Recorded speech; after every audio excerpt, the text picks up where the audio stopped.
I did that part twice because I fucked it up the first time. Hey guys, welcome to the Mediocre Cover Band Guitar Guy. How's everybody doing? I hope we're all doing well. I want to thank everybody for the support on my last two videos. It's very overwhelming.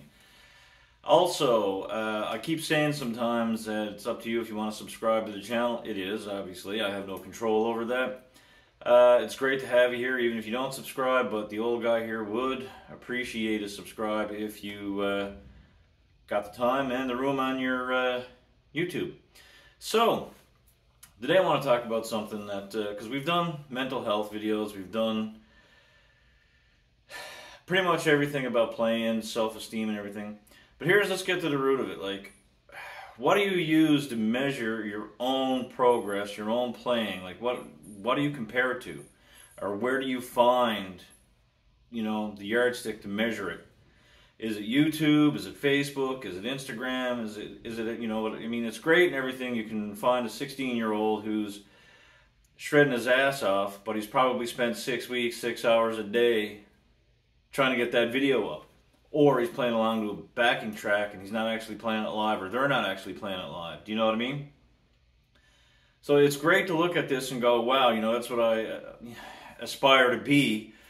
But it's also very dangerous because it gives you sometimes kind of the wrong expectations of where you should be and what type of player you want to be. It depends what you want to do with it and where you want to go and where you want to bring the journey. I mean, that's where do you want to end up? And all these, players are different. And you watch the videos of the Nashville guys and they're so great. But you got to realize these guys are the best of the best. And it's great to want to get there. But, you can't also be hard on yourself about it, and you got to look at it. You're watching a group of guys that are playing custom equipment, guitars that were made specifically for them, amplifiers that are modified, the best of the best in pedals, everything is great, the best editing, everything just sounds great. And then you look at your own self and you go, well, okay. You're creating an unrealistic expectation for yourself.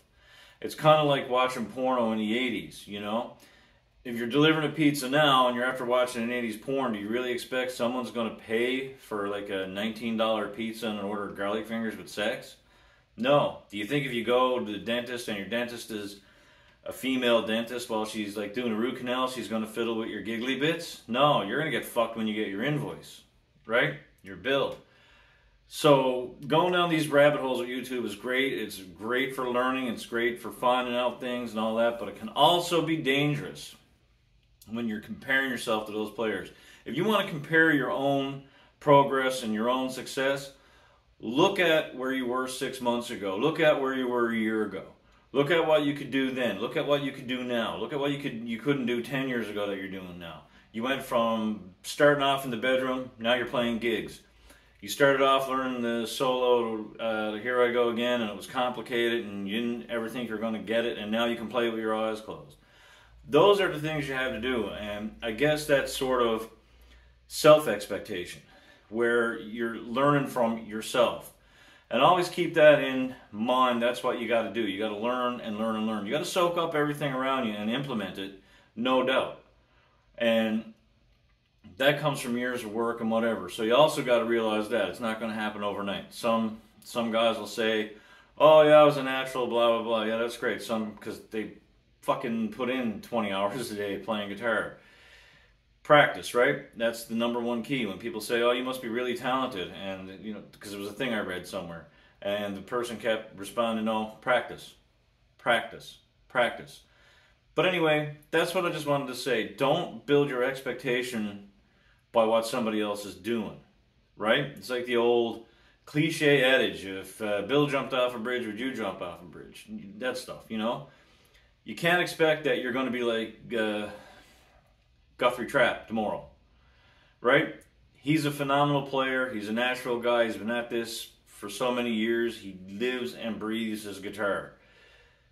So you can't put that expectation on yourself if you're working a 9-to-5 job every day and you're bringing kids to softball tournaments and that's where you're living, up on the pitch, making sure your kid's hydrated, not beating the crap out of another kid who said something to him. My folks wish that shit on me, They said, I hope one day you got a kid who's like you. The girl turned out perfect. Anyway, guys, that's it for me.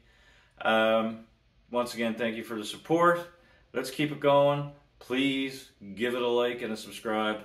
The old fellow would appreciate it. And we'll see you again soon.